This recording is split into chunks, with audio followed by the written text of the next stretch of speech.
मेरा नाम अदिति है। मैं एक पुलिस ऑफिसर हूँ। आज मैं आप लोगों को एक ऐसे केस की कहानी सुनाने जा रही हूँ जिसको सॉल्व करना शायद मेरे लिए बहुत मुश्किल हो गया था। हालांकि पुलिस वालों के लिए कोई भी काम ज्यादा मुश्किल नहीं होता। वो मुजरिम से आसानी से उसकी सच्चाई उगलवा सकते हैं, लेकिन ये केस मेरे लिए कुछ ज्यादा ही अजीब था और ये संभलने के बजाय और ज्यादा उलझता जा रहा था। ये मेरी जिंदगी का एक ऐसा केस था जिस पर मुझे आरोपी को सजा देते हुए भी डर लग रहा था। मैं बहुत ईमानदार ऑफिसर थी। मैं नहीं चाहती थी कि किसी बेगुनाह को सजा मिले, पर जिसको मैंने अरेस्ट किया था वो तो गुनाहगार था, तो फिर क्यों मुझे उसको सजा देने से डर लग रहा था। एक दिन मैं सुबह सुबह अपनी ड्यूटी पर आई थी, तभी अचानक से मेरे पास एक कॉल आ गई। ये कॉल मुझे एक मेडिकल कॉलेज से आई थी। मेडिकल कॉलेज एक अस्पताल के साथ जुड़ा हुआ था। यहाँ पर बहुत सारी लड़कियाँ पढ़ती थीं। ये मेडिकल कॉलेज हमारे शहर का सबसे फेमस कॉलेज था। और तो और इसी कॉलेज में मेरी 22 साल की बेटी भी पढ़ रही थी।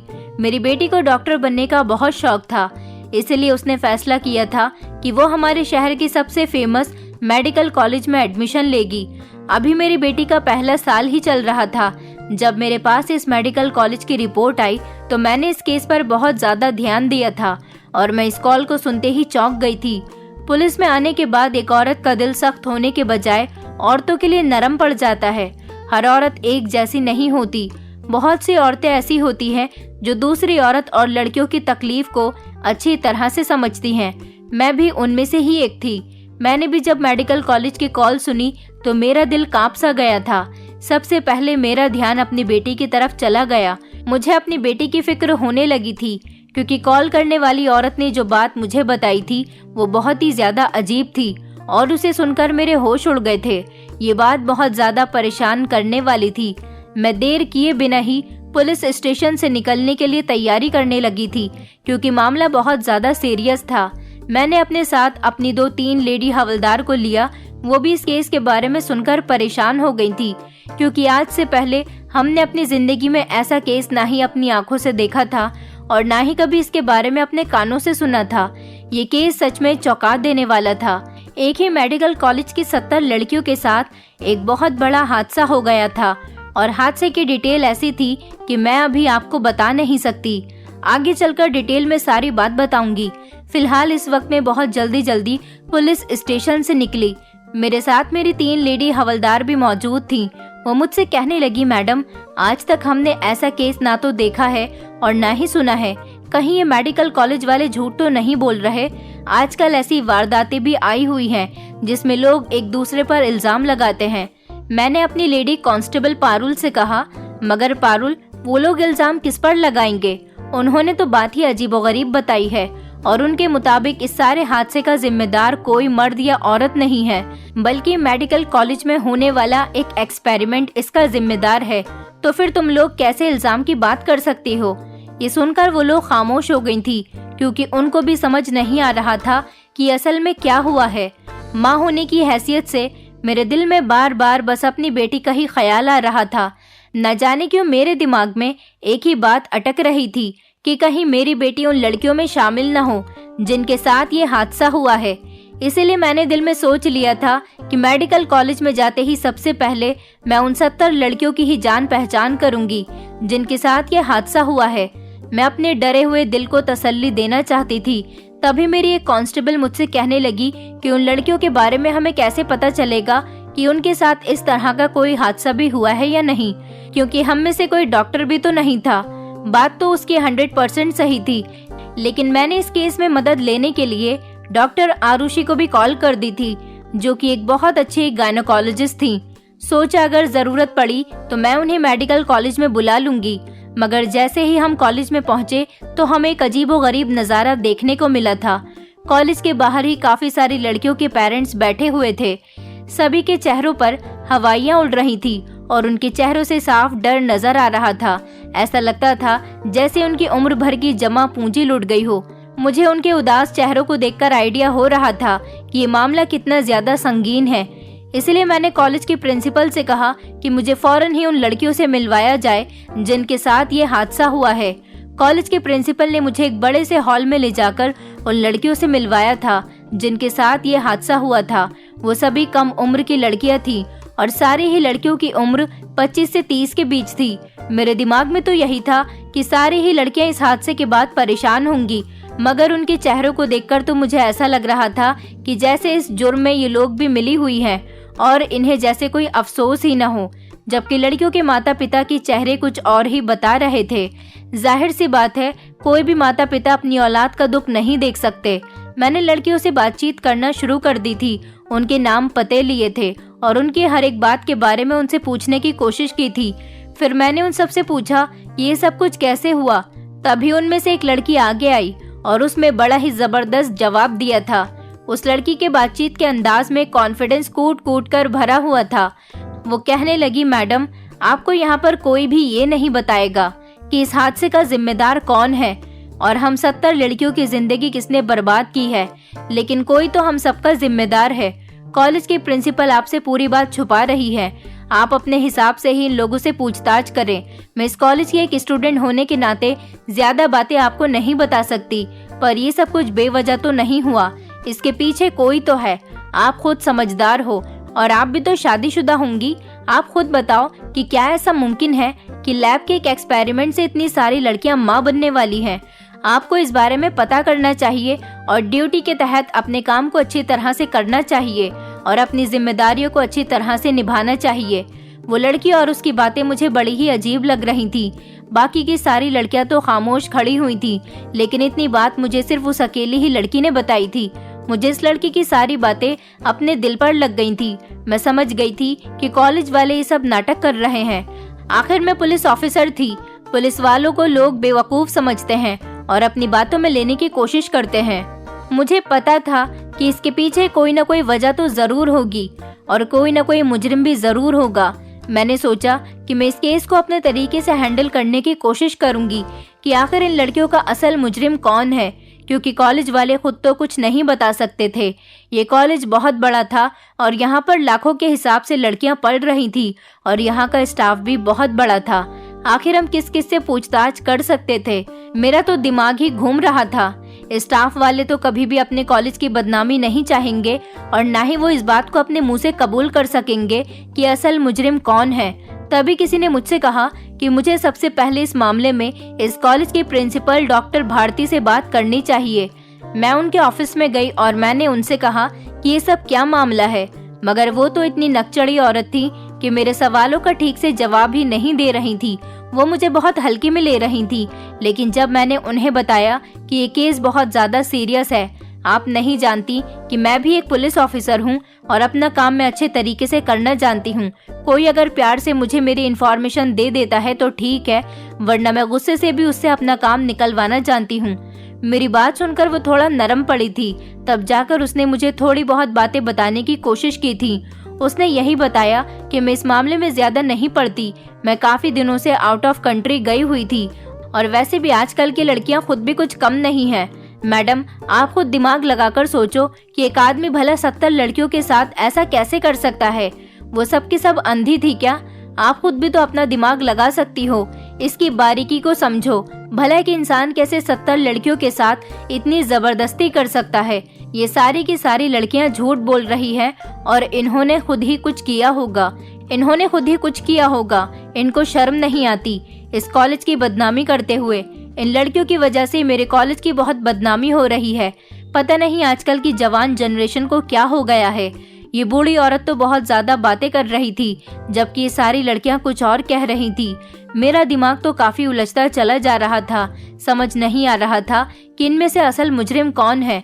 वो 70 लड़कियां जो माँ बनने वाली थी, या फिर कॉलेज की प्रिंसिपल जो इस मामले में कोई भी जिम्मेदारी एक्सेप्ट करने से इनकार कर रही थी। मैंने सोच लिया था कि मैं कॉलेज के एक एक इंसान से बात करूंगी। चौकीदार, सिक्योरिटी गार्ड, सफाई कर्मचारी, यहाँ तक कि टीचर्स, स्टूडेंट्स, हर एक से सच उगलवाने की पूरी कोशिश करूंगी। कहीं ना कहीं तो कोई ना कोई सच उगल ही देगा। किसी न किसी की जबान से तो वो बात निकल ही जाएगी जो मुझे सच्चाई तक लेकर जाएगी। मैंने कॉलेज की इंक्वायरी करना शुरू कर दिया था। लड़कियों के अलावा मैं सारी टीचर्स से मिली। बाकी भी जो लड़कियां थी जो डॉक्टर बनने के लिए यहाँ पर पढ़ाई कर रही थी या प्रैक्टिस करती थी, उन सभी से मैंने मुलाकात की थी और इस बारे में पूछने की काफी कोशिश की थी। लेकिन सारी ही लड़कियों ने मुझे इस मामले में कुछ भी नहीं बताया था। क्योंकि उनका कहना यही था कि हमें इस बारे में कुछ नहीं पता।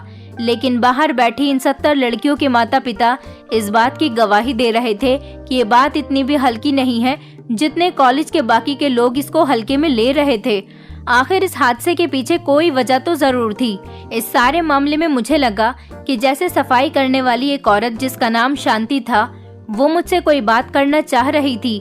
उसका अंदाज बता रहा था कि वो कोई बात करने के लिए बेचैन है। मैंने उसे अपने पास बुलाया और कहा, बोलो क्या बात है? ऐसा लगता है कि तुम मुझसे कुछ कहना चाहती हो। तुम्हें डरने की कोई जरूरत नहीं है। डरो नहीं, आराम से बताओ कि क्या बात है। वो थर थर कांपने लगी थी। कहने लगी, मैडम आप मुझसे अकेले में बात करो तो मैं आपको सारी सच्चाई बता दूंगी। मैं बहुत गरीब औरत हूँ। अगर यहाँ किसी को पता चल गया कि मैंने ही यहाँ की कोई भी खबर पुलिस को बताई है तो ये लोग मुझे नौकरी से निकाल देंगे। वैसे भी मुझे नौकरी के लाले पड़े हुए हैं। मेरे छोटे छोटे बच्चे हैं, उन लोगों का गुजारा कैसे होगा? मगर सच और हक की बात करने से मुझे कोई नहीं रोक सकता। अगर आप मुझे अपने साथ कहीं और ले चलो तो मैं आपको सारी बात बताने के लिए तैयार हूँ। इस औरत की बात सुनकर मुझे खुशी हुई थी और दिल में तसल्ली भी हो गई थी। मैं इस औरत को लेकर पास में बने हुए एक रेस्टोरेंट में चली गई थी ताकि वहाँ पर बैठकर मैं उससे तसल्ली से बात कर सकूं। ये बात किसी को पता नहीं थी कि कॉलेज की नौकरानी मुझे कुछ बताने वाली है। वैसे भी दोपहर के 3 बज गए थे। कॉलेज का छुट्टी का टाइम हो गया था। मैंने उन लोगों को कहा था कि इस मामले की तफ्तीश जारी है। 2 दिन के बाद मैं इस कॉलेज की दोबारा से इंक्वायरी करने के लिए आऊंगी। शांति को लेकर मैं रेस्टोरेंट में चली गई। मैंने उसके सामने खाना रखवा दिया था और उसके बच्चों के लिए भी कुछ खाना पैक करवा दिया था। फिर मैंने उससे कहा कि बताओ तुम्हारे दिल में क्या बात है। वो कहने लगी, मैडम इस सब के पीछे एक नाम है। वो नाम तो मैं आपको बता दूंगी, लेकिन पहले मैं आपसे रिक्वेस्ट करूंगी कि इन 70 मासूम लड़कियों को इंसाफ जरूर मिलना चाहिए। इन लड़कियों के माता पिता कितने दुखी हैं, इस बात का आइडिया तो आप लगा ही चुकी होंगी। और इस सब के पीछे एक ही नाम है। वो नाम है इस कॉलेज के senior doctor Shukla. Doctor Shukla का नाम सुनकर तो मैं चौंक गई थी। वो तो बड़े ही जाने माने और फेमस डॉक्टर थे। मैंने उनका काफी नाम सुना था। उन्होंने कई ऐसे लोगों की जान बचाई थी जिनका बचना इम्पॉसिबल था। उनके चर्चे हमेशा अखबार और न्यूज चैनल में छपते रहते थे। मैंने उनका सिर्फ फोटो ही देखा था, लेकिन अभी तक उनको अपने सामने से नहीं देखा था। शांति ने बताया कि मैं उनका नाम साफ साफ इसलिए नहीं ले सकती थी क्योंकि वो एक बहुत बड़े डॉक्टर हैं और बहुत ज्यादा अमीर भी हैं। मैं तो गरीब हूँ, मैं किसी मुश्किल में नहीं फंसना चाहती। फिर शांति ने बताया कि इस सब के पीछे डॉक्टर शुक्ला का ही हाथ है। कहने को तो कॉलेज के प्रिंसिपल आपसे कहेंगी कि वो एक लैब में एक्सपेरिमेंट कर रहे थे। उन्होंने लड़कियों को एक इंजेक्शन लगाया और फिर उनके साथ ये सब कुछ हो गया। आप खुद बताओ कि आखिर एक इंजेक्शन से ऐसे कैसे मुमकिन हो सकता है। ये कॉलेज वाले लोग इन मासूम लड़कियों के साथ ये सब कुछ करके अपने कॉलेज के टीचर्स की इन बातों को छुपा रहे हैं, क्योंकि कॉलेज का नाम सबसे ज्यादा डॉक्टर शुक्ला की वजह से ही फेमस है। ये लोग डॉक्टर शुक्ला की इन गलतियों और उनकी काली करतूतों को छुपाना चाहते हैं। नाम इंजेक्शन का दे रहे हैं और गलत एक्सपेरिमेंट कह रहे हैं। मैं तो चाहती हूँ कि ये बात मीडिया को भी पता चल जानी चाहिए, ताकि हमारे शहर वालों को भी तो पता चले कि शहर का सबसे बड़ा और होनहार डॉक्टर कितना घटिया इंसान है। लेकिन ये तो सरासर जुल्म और नाइंसाफी है जो इन मासूम बच्चियों के साथ हो रहा है। आप जल्द से जल्द डॉक्टर शुक्ला को गिरफ्तार कर लो ताकि वो आगे चलकर लड़कियों के साथ ये सब कुछ ना कर सके, क्योंकि इस कॉलेज में न जाने कितनी लड़कियां पढ़ रही हैं। और डॉक्टर शुक्ला को कड़ी से कड़ी सजा दो ताकि और कोई डॉक्टर ऐसा करने की हिम्मत ना करे। शांति की बात सुनकर मेरी आंखें फटी की फटी रह गई थी। मुझे यकीन नहीं आ रहा था कि डॉक्टर शुक्ला जैसा इंटेलिजेंट और फेमस आदमी अपने ही स्टूडेंट लड़कियों के साथ ऐसा घिनौना काम भी कर सकता है। मैंने सोचा कि मैं बहुत ज्यादा देर करने के बजाय अस्पताल जाकर वहां पर छापा मारूंगी और डॉक्टर शुक्ला को हथकड़ियां पहनाकर उन्हें अरेस्ट करके थाने ले जाऊंगी। मैं ऐसा ही करना चाहती थी क्योंकि इस मामले में देर करना बहुत ही खतरनाक साबित हो सकता था। फिलहाल मैंने हिम्मत की और जल्दी से मैंने पुलिस स्टेशन में कॉल करके सारी हकीकत बता दी थी। मेरे ऑफिसर्स भी मेरे साथ थे। वैसे भी इन दिनों हमारे शहर में जगह जगह मेडिकल कॉलेजेस की बदनामी भी ज्यादा हो रही थी। प्रोफेसर्स के स्कैंडल्स भी लीक हो रहे थे। ऐसे में डॉक्टर शुक्ला का घिनौना चेहरा दुनिया के सामने लाना बहुत जरूरी हो गया था। मैं अपनी टीम्स और मेल ऑफिसर्स को अपने साथ लेकर डॉक्टर शुक्ला को अरेस्ट करने के लिए मेडिकल कॉलेज पहुंच गई थी, मगर जैसे ही मेरी नजर डॉक्टर शुक्ला पर पड़ी, मैं हैरान रह गई थी। मैंने सोचा था कि वो जवान या फिर 40-45 साल की उम्र का कोई आदमी होगा। उसके चेहरे पर दहशत और डर होगा, चेहरे पर घबराहट होगी, मगर ऐसा बिल्कुल भी नहीं था। वो मुझे देखकर बिल्कुल भी नहीं घबराया था। हालांकि मैं ही नहीं, मेरे साथ काफी सारे पुलिस ऑफिसर्स भी थे। हमारी पूरी टीम उसको पकड़ने के लिए चली गई थी। डॉक्टर शुक्ला की हमारे पूरे शहर में बहुत इज्जत थी और आज तक ऐसा कोई भी केस नहीं था जिसको उन्होंने खराब किया हो। बहुत सारे ऐसे लोगों का उन्होंने इलाज किया था जिनका इलाज होना इम्पॉसिबल था। डॉक्टर शुक्ला को देखकर तो मुझे बहुत ज्यादा शर्मिंदगी महसूस हो रही थी। वो तो 60 साल के एक बूढ़े डॉक्टर थे, तभी तो उन्हें इतनी ज्यादा नॉलेज थी और एक्सपीरियंस था। मैंने देखा कि वो एक उम्रदार आदमी था। उनके चेहरे को देखकर ही लग रहा था कि वो बहुत ज्यादा सीधे, समझदार और ईमानदार आदमी है, क्योंकि मैं कुछ लोगों के चेहरे देखकर ही उनके कैरेक्टर का पता लगा लिया करती थी। ये तो मेरे अंदर एक खूबी थी। पता नहीं क्यों डॉक्टर शुक्ला को अरेस्ट करते हुए मुझे कुछ अच्छा नहीं लग रहा था, लेकिन फिर डॉक्टर शुक्ला पर तो यकीन ही नहीं आ रहा था। मैंने उनसे इंक्वायरी करते हुए उनका नाम पूछा था। उन्होंने कहा, बेटी, मेरा नाम डॉक्टर शुक्ला है। डॉक्टर शुक्ला ने जब मुझे बेटी कहकर पुकारा तो मैं बहुत शर्मिंदा हुई थी, मगर अब मैं अपने डिपार्टमेंट को भी बता चुकी थी कि मुजरिम डॉक्टर शुक्ला ही है।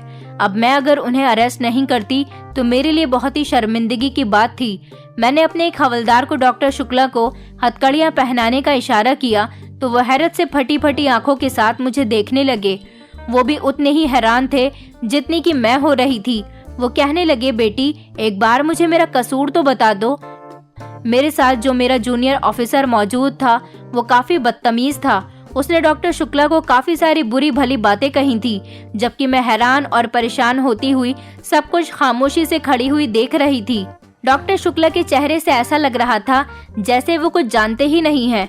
हालांकि बहुत से आरोपी ऐसे होते हैं जो पुलिस के सामने ऐसा बनने की एक्टिंग करते हैं जैसे उन्होंने कुछ किया ही नहीं, पर डॉक्टर शुक्ला के अंदर तो मुझे एक अजीब सी ही बात नजर आ रही थी। पता नहीं क्यों मैं उन्हें अरेस्ट करते हुए बहुत कंफ्यूज हो रही थी। मेरी समझ से सब कुछ बाहर हो चुका था। इतनी देर में मैंने कुछ लेडी डॉक्टर को भी वहां पर बुला लिया था। उनसे भी पूछा था कि क्या इस मामले में डॉक्टर शुक्ला का हाथ है, तो उन्होंने भी यही बताया कि जी मैडम, ये एक्सपेरिमेंट तो डॉक्टर शुक्ला का ही था, मगर इसमें उनका कितना हाथ है ये हम कुछ नहीं कह सकते, क्योंकि डॉक्टर शुक्ला तो अजीब अजीब तरह के एक्सपेरिमेंट्स करते रहते हैं। कुछ एक्सपेरिमेंट्स वो अपने लिए करते हैं तो कुछ स्टूडेंट्स को सिखाने के लिए करते हैं, ताकि हमारे कॉलेज का नाम फेमस हो सके और हमारे पास ज्यादा से ज्यादा पेशेंट्स इलाज करवाने के लिए आ सके। उनकी उम्र भी ज्यादा हो गई है, लेकिन वो ऐसे एक्सपेरिमेंट्स करने से बाज नहीं आते। वो तरह तरह के एक्सपेरिमेंट्स जल्दी जल्दी करते रहते हैं। इस बात की वजह से मेरा दिमाग और ज्यादा मजबूत और पक्का हो गया था कि डॉक्टर शुक्ला ही वो मुजरिम है जिन्होंने इन 70 लड़कियों की जिंदगी बर्बाद की है। लेकिन पता नहीं क्यों मेरा दिल नहीं मान रहा था। मुझे समझ नहीं आ रहा था कि मेरे दिल में डॉक्टर शुक्ला के लिए इतनी हमदर्दी क्यों जाग रही है। मैं भगवान से हमेशा यही प्रार्थना करती थी कि मैं ड्यूटी के दौरान किसी ऐसे इंसान को अरेस्ट ना करूं जो कि आरोपी ना हो। इसलिए मैं बहुत सोच समझकर काम करती थी, लेकिन इस बार तो मेरा दिमाग भी काम करना बंद कर चुका था। लोगों की बातें सुनकर तो मेरा दिमाग डॉक्टर शुक्ला के खिलाफ हो रहा था, लेकिन मेरा दिल तो कुछ और ही कह रहा था। फिलहाल मैं अपने दिल के कहने पर तो नहीं चल सकती थी। डॉक्टर शुक्ला को अरेस्ट करने के बाद जब मैं पुलिस स्टेशन पहुंची तो वहां पर भी हलचल मच गई थी, क्योंकि अब लोगों तक ये बात पहुंच गई थी कि डॉक्टर शुक्ला को अरेस्ट कर लिया गया है। और डॉक्टर शुक्ला वैसे भी हमारे शहर के जाने माने और बड़े डॉक्टर थे। पुलिस स्टेशन के लोग भी काफी हैरान थे कि इतने बड़े डॉक्टर को यहाँ पर कैसे लाया गया। मैंने अपने दिल के अंदर की बात को समझते हुए डॉक्टर शुक्ला को एक VIP कमरा दे दिया था। ऐसे इंसान के बारे में सुन के सच मानो तो आपकी भी नजरें झुक जाएं और दिल भी पिघल जाए। मैंने उन्हें अरेस्ट करने के बाद लॉकअप में डाल तो दिया था, लेकिन अब मुझे इस केस की इंक्वायरी को जल्द से जल्द पूरा करना था, क्योंकि अगर ये इंसान बेकसूर था तो मैं इन्हें यहाँ रखकर खुद को गुनाहगार नहीं करना चाहती थी। मैंने सोच लिया था कि मैं डॉक्टर शुक्ला के साथ साथ अस्पताल के लोगों पर भी नजर रखूंगी, देखूंगी कि इनमें से सच्चा कौन है और झूठा कौन है, क्योंकि अभी तक तो कुछ समझ नहीं आ रहा था और ना ही कोई ऐसा सबूत मिल सकता था जो कि हमें किसी अंजाम तक पहुंचा सके। मैं उन्हें इस उम्र में आकर परेशानी नहीं देना चाहती थी। अब अरेस्ट करके तो मैं उन्हें काफ़ी बड़ी परेशानी दे चुकी थी, लेकिन मैं चाहती थी कि लॉकअप में उन्हें किसी तरह की कोई परेशानी न हो, इसलिए उनका अच्छी तरह से ख्याल रखा जा रहा था तब तक जब तक कि उनका जुर्म साबित नहीं हो जाता। ऐसे में उनको शारीरिक परेशानी नहीं देना चाहती थी। मैं बार बार भगवान से प्रार्थना कर रही थी कि वो खुद ही मुझे अपनी सारी सच्चाई के बारे में बता दे, ताकि मैं उनके साथ कोई नाइंसाफी ना कर बैठूं। तभी शाम के टाइम पर मुझे राउंड लगाने के लिए सेल की तरफ जाना था। मैं वहां पर चली गई। तभी मेरी नज़र डॉक्टर शुक्ला पर पड़ी। वो अपने कमरे के अंदर बैठकर कुछ ऐसा कर रहे थे कि उनकी हालत देखकर तो मेरे पैरों तले से जमीन निकल गई थी। मुझे लगा जैसे सातों आसमान मेरे सर पर गिर पड़े हैं। मुझे समझ नहीं आ रहा था कि ये क्या हुआ। फिर मुझे लगा कि शायद डॉक्टर शुक्ला अपनी इस हालत के जिम्मेदार खुद हैं। मैंने दिल में सोचा मुझे अब अगला कदम जल्दी ही उठाना होगा, क्योंकि डॉक्टर शुक्ला की ऐसी हालत देखकर मेरा दिल नरम पड़ने लगा था और मुझे अपने ऊपर शर्मिंदगी महसूस हो रही थी। डॉक्टर शुक्ला को नहीं पता था कि मैंने उनको ये सब कुछ करते हुए देख लिया है। अब मुझे जल्दी ही इस केस का पहलू ढूंढना था। मैंने अपने सीनियर ऑफिसर से इस बारे में राय ली थी, तो उन्होंने मुझे एक अजीबोगरीब हुक्म दिया था, जिसे सुनकर मैं शॉक्ड रह गई थी। वो कहने लगे कि पूरे मेडिकल कॉलेज को सील कर दिया जाए और उन लड़कियों को भी अरेस्ट करो और उन लेडी डॉक्टर्स को भी, जिन्होंने डॉक्टर शुक्ला के खिलाफ गवाही दी है। मुझे ये बात बड़ी अजीब लगी थी और तो और मैं कंफ्यूज भी हो रही थी कि मैं क्या करूं और क्या नहीं। ये केस तो सीनियर ऑफिसर्स से डिस्कस करने के बाद और ज्यादा सीरियस हो गया था, और वैसे भी मेरे सीनियर ऑफिसर्स की बात मानना मेरे लिए बहुत ज़रूरी था। उनका कहना था कि मुझे उन सारे लोगों को अरेस्ट करना है जिन्होंने डॉक्टर शुक्ला के खिलाफ गवाही दी है। मेरे लिए ये बात बड़ी हैरान कर देने वाली थी, क्योंकि सारे सबूत और गवाह सभी डॉक्टर शुक्ला के खिलाफ जा रहे थे। सीनियर ऑफिसर्स की मजबूर होकर मैंने बात मान ली थी। मैं उन सारी लड़कियों के घर गई और उन सबको उनके घरों से अरेस्ट कर लिया गया, और तो और मेडिकल कॉलेज को भी सील कर दिया गया था। इस केस में जितने भी लोग शामिल थे उन सभी को पुलिस स्टेशन बुलाया गया। ये सारे ही लोगों के लिए बड़ी ही हैरान कर देने वाली बात थी, क्योंकि जहां सारे ही लोग डॉक्टर शुक्ला के अरेस्ट होने पर खुश हुए थे और उन्हें कुछ राहत मिली थी, लेकिन अब वो खुद अपनी गिरफ्तारी पर शॉक्ड हो गए थे। मैं जब उन 70 लड़कियों को अरेस्ट करके पुलिस स्टेशन में लाई तो पुलिस स्टेशन में एक अजीब सी हलचल मच गई थी, और तो और मीडिया भी पुलिस स्टेशन में भरा पड़ा था, क्योंकि ये खबर अब शहर में सब तरफ फैल गई थी कि डॉक्टर शुक्ला को मेडिकल कॉलेज में उन पर लगे हुए आरोप की वजह से अरेस्ट कर लिया गया, और तो और उन 70 लड़कियों को भी अरेस्ट कर लिया गया है जिन्होंने डॉक्टर शुक्ला के ऊपर आरोप लगाए थे। शहर में चारों तरफ इस हादसे के चर्चे हो रहे थे। वो सारी लड़कियां बुरी तरह से चिल्ला रही थीं, रो रही थीं और न जाने कैसी कैसी बातें कर रही थीं। उन सब की हालत देखकर तो यही लगता था कि वो सच कह रही है। एक लड़की तो मुझे बद्दुआ भी दे रही थी। वो कहने लगी, मैडम आपने हमारे साथ अच्छा नहीं किया, आपने तो उल्टा हमें इंसाफ दिलाने के बजाय उल्टा हमें ही अरेस्ट करके यहाँ पर बुला लिया। आप एक आरोपी का साथ दे रही हो।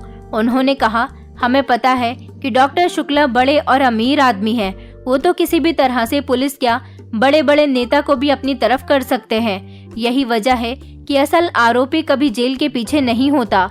उस लड़की की कही हुई ये बात सरासर गलत थी।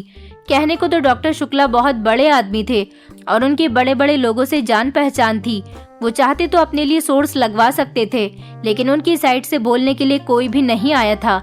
यहाँ तक कि उनकी तरफ से तो कोई वकील भी नहीं किया गया था। हालांकि उनकी फैमिली थी, उनकी फैमिली वाले भी उनसे मिलने के लिए जेल में आए थे, मगर उन्होंने हम लोगों से किसी तरह की ना तो जमानत की बात की थी और ना ही वो लोग किसी वकील को उनका केस लड़ने के लिए लेकर आए थे।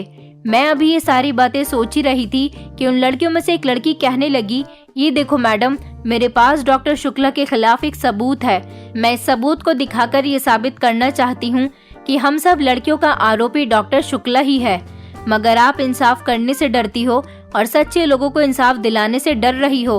वो लड़की बहुत ही ज्यादा जज्बाती हो रही थी, यहाँ तक कि वो रोने लगी और उसकी आंखों से मोटे मोटे आंसू गिरने लगे थे।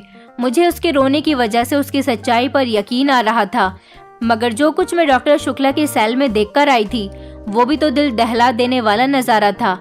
जब मुझे अफसोस हुआ था कि मैंने डॉक्टर शुक्ला को अरेस्ट करके शायद बहुत बड़ी गलती की है, लेकिन मैं बिना किसी सबूत के तो कुछ भी नहीं कह सकती थी। मैंने अपना सब कुछ भगवान पर छोड़ दिया था। मैं अपने सीनियर ऑफिसर के आने का इंतजार कर रही थी। मैं सोच भी नहीं सकती थी कि वो मुझे ऐसा भी काम करने के लिए कह सकते हैं। सीनियर ऑफिसर पुलिस स्टेशन में आ गए थे। मीडिया वाले भी काफी शोर मचा रहे थे। पुलिस मीडिया और भीड़ को कंट्रोल किए हुई थी, क्योंकि सारे लोग ये जानना चाहते थे कि आखिर डॉक्टर शुक्ला ने ये सब किया है या नहीं, या फिर उन पर आरोप लगाए गए हैं। अभी हम लोग कुछ नहीं कह सकते थे। फिर मेरे सीनियर ऑफिसर ने मुझे अपने पास केबिन में बुलाया। उसके बाद उन्होंने जो मुझे करने के लिए कहा, उसे सुनकर मेरे होश उड़ गए थे, क्योंकि उन्होंने मुझे एक ऐसा काम करने के लिए कहा था जिसको मेरे लिए करना कोई मुश्किल तो नहीं था, लेकिन मैं सोच रही थी कि ऐसा करना सही होगा भी या नहीं। फिर मेरे सीनियर ऑफिसर ने मुझे तसल्ली दी और कहा कि तुम एक ऑफिसर हो और तुम्हें इस कदम को उठाना ही पड़ेगा। फिलहाल मैं उनकी बात सुनकर हैरान रह गई थी। पहले तो सीनियर ऑफिसर ने मेरे साथ मिलकर उन लड़कियों की इंक्वायरी की थी और उन सारी लड़कियों को देखा था जिनके साथ ये हादसा हुआ था। दरअसल उन सारी ही लड़कियों का ये कहना था कि डॉक्टर शुक्ला की एक एक्सपेरिमेंट की वजह से वो सारी ही लड़कियां प्रेग्नेंट हो गईं। अब ये सब कुछ डॉक्टर शुक्ला के किसी एक्सपेरिमेंट की वजह से हुआ था या फिर उन्होंने खुद किया था, ये सच्चाई अब हम लोगों के सामने खुलकर बहुत ही जल्द आने वाली थी। मैंने अपने सीनियर ऑफिसर को उन सारी लड़कियों से मिलवा दिया था। सीनियर ऑफिसर ने उन सारी लड़कियों से सवाल किया था कि क्या आप लोग श्योर हो कि आप सबके साथ डॉक्टर शुक्ला ने ही ये सब कुछ किया है। उनमें से एक लड़की जो मुझसे भी बहुत कॉन्फिडेंस के साथ बात कर रही थी, उसी लड़की ने आगे बढ़कर सीनियर ऑफिसर को जवाब दिया था और कहा था कि जी हाँ, हमारे गुनहगार डॉक्टर शुक्ला ही है। मैं ये सब कुछ होता हुआ देख ही रही थी। सीनियर ऑफिसर ने मुझे आगे किया और कहा कि अब तुम अपने काम को अंजाम दो। मैं फौरन ही आगे बढ़ गई थी और मैंने अपनी जेब से बंदूक निकालकर उस लड़की के सर पर तान दी थी। उस लड़की के साथ साथ बाकी सारी लड़कियां भी ये सब कुछ देखकर हैरान रह गई थी और उन्होंने चिल्लाना और रोना शुरू कर दिया। तभी मेरे सीनियर ऑफिसर ने कहा कि शोर मचाने की जरूरत नहीं है, अगर शोर मचाया तो गन का ट्रिगर दब सकता है। मैंने उस लड़की के सर पर बंदूक रखकर कहा कि अब सच सच बताओ कि क्या बात है और तुम लोग झूठ क्यों बोल रही हो। वो लड़की बंदूक देखकर थर थर कांपने लगी थी। उसकी हालत बता रही थी कि वो डर रही है। सर पर बंदूक देखकर वो रोने लगी और हाथ जोड़कर कहने लगी कि मुझे माफ कर दो मैडम, हम लोगों से बहुत बड़ी गलती हुई है, मैं मरना नहीं चाहती। उस लड़की के आंसू उसकी सच्चाई की गवाही दे रहे थे, क्योंकि सर पर बंदूक रखी होने से उसे अपनी मौत नजर आ रही थी। फिर उसने सारे पुलिस वालों के सामने और उन लड़कियों के सामने सारी सच्चाई बता दी थी। वो कहने लगी, दरअसल हमारे मेडिकल कॉलेज में कुछ गलत तरह का एक्सपेरिमेंट किया जा रहा है। इस बात का डॉक्टर शुक्ला को पता चल गया था। डॉक्टर शुक्ला बहुत ईमानदार इंसान है। हम लोगों ने डॉक्टर शुक्ला पर गलत इल्जाम लगाया था। उन सभी लड़कियों ने झूठी रिपोर्ट बना ली थी, क्योंकि वो खुद भी तो मेडिकल कॉलेज की डॉक्टर्स थी। इसलिए पूरे प्रूफ के साथ वो लोग हमें ये बात बता रही थी कि वो सारी की सारी प्रेग्नेंट हैं। पूरा अस्पताल डॉक्टर शुक्ला के खिलाफ इसलिए था क्योंकि डॉक्टर शुक्ला गलत दवाइयाँ नहीं बनाते और ना ही गलत एक्सपेरिमेंट करते हैं। ये बात अस्पताल के हर इंसान को बुरी लग रही थी और जो लोग गलत काम करके कमा रहे थे उनको कई बार डॉक्टर शुक्ला वार्निंग दे चुके थे कि वो ये काम इस मेडिकल कॉलेज में ना करें, वरना उनको यहाँ से निकलवा दिया जा सकता है। इसी वजह से सब लोगों को डॉक्टर शुक्ला खटकने लगे थे।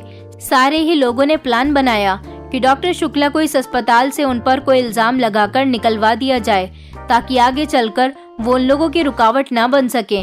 सारी लड़कियों को मरने का डर हो गया था और अब तो उन लोगों ने जो सच्चाई हमारे सामने खोलकर रख दी थी, उससे तो उन लोगों को सजा होनी ही थी। मुझे सेल की वो बात याद आ गई थी जब डॉक्टर शुक्ला रात के टाइम पर अपने सेल में बैठे हुए हाथ जोड़कर ऊपर की तरफ देखकर फूट फूट कर रो रहे थे और भगवान से प्रार्थना कर रहे थे कि मेरी इस पर कोई गलती नहीं है। मैं जब राउंड पर गई थी तो मैंने उनकी सारी प्रार्थना सुन ली थी। वो रोते हुए भगवान से कह रहे थे कि इज्जत देने वाला तू है, ये लोग मेरा कुछ नहीं बिगाड़ सकते जब तक तू मेरे साथ है। डॉक्टर शुक्ला की ये सारी बातें सुनने के बाद मेरा दिल दहल गया था। मैं किसी अच्छे और भले इंसान के साथ नाइंसाफी नहीं करना चाहती थी और अब तो नतीजा हमारे सामने भी आ गया था। उसके मुताबिक डॉक्टर शुक्ला बेकसूर थे। इन सभी लड़कियों ने बड़ी ही प्लानिंग के साथ अस्पताल के कुछ ऐसे डॉक्टर्स के साथ मिलकर, जो कि गलत दवाइयां बना रहे थे और गलत एक्सपेरिमेंट्स कर रहे थे, डॉक्टर शुक्ला पर गलत इल्जाम लगाया था और इसके लिए अपने माता पिता की इज्जत भी नीलाम कर दी थी। ये बात झूठ थी, अफवाह थी, लेकिन जिस जिस जगह ये बात फैल गई थी कि इस मेडिकल कॉलेज की लड़कियों के साथ यह हादसा हुआ है, उनके माता पिता पर क्या बीती होगी। इन सारी लड़कियों को तो सजा हो गई थी, सभी को 2-2 साल कैद की सजा दी गई थी। डॉक्टर शुक्ला बहुत ईमानदार आदमी थे, इसलिए उन्हें भगवान पर भरोसा था। उन्होंने अपने लिए कोई वकील नहीं किया था। उन्हें पता था कि हमेशा सच्चाई की ही जीत होती है। दुश्मन चाहे बुराई को आगे करने के लिए कुछ भी कर ले, लेकिन जीत हमेशा सच्चाई की ही होती है और सारा सच ही लोगों के सामने एक न एक दिन खुलकर आ जाता है। इसलिए उन्होंने सब्र किया था और वो अपने भगवान के भरोसे रहे थे। पूरा पुलिस स्टाफ डॉक्टर शुक्ला की इस गिरफ्तारी पर बहुत ही शर्मिंदा था और सबसे ज्यादा शर्मिंदा तो मैं थी।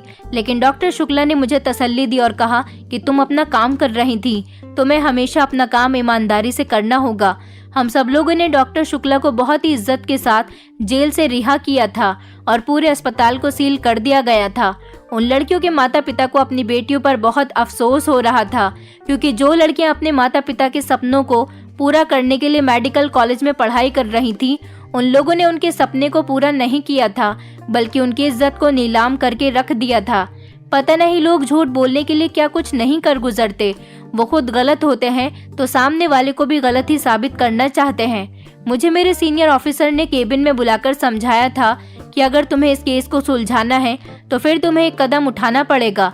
मैं अपने सीनियर ऑफिसर की बात सुनकर हैरान रह गई थी जब उन्होंने मुझे बताया कि उन लड़कियों के ऊपर डायरेक्ट बंदूक तान दो और उनसे पूछो कि क्या बात है। डर की वजह से वो लोग खुद ही सच उगल देंगी।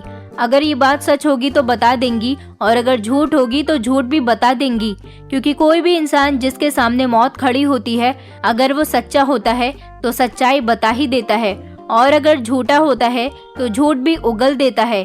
यही वजह थी कि उन लड़कियों ने अपनी मौत सामने देखकर जल्द ही सारी सच्चाई बता दी थी और हम इस केस को सुलझा पाए थे और एक बेगुनाह सजा पाने से बच गया था। दोस्तों, उम्मीद करती हूँ आपको हमारी कहानी पसंद आई होगी। कहानी पसंद आई है तो वीडियो को लाइक करें, चैनल पर नए हैं तो चैनल को सब्सक्राइब करें और हाँ, नोटिफिकेशन बेल को जरूर दबाएं ताकि अगली अपडेट सबसे पहले आपको मिले।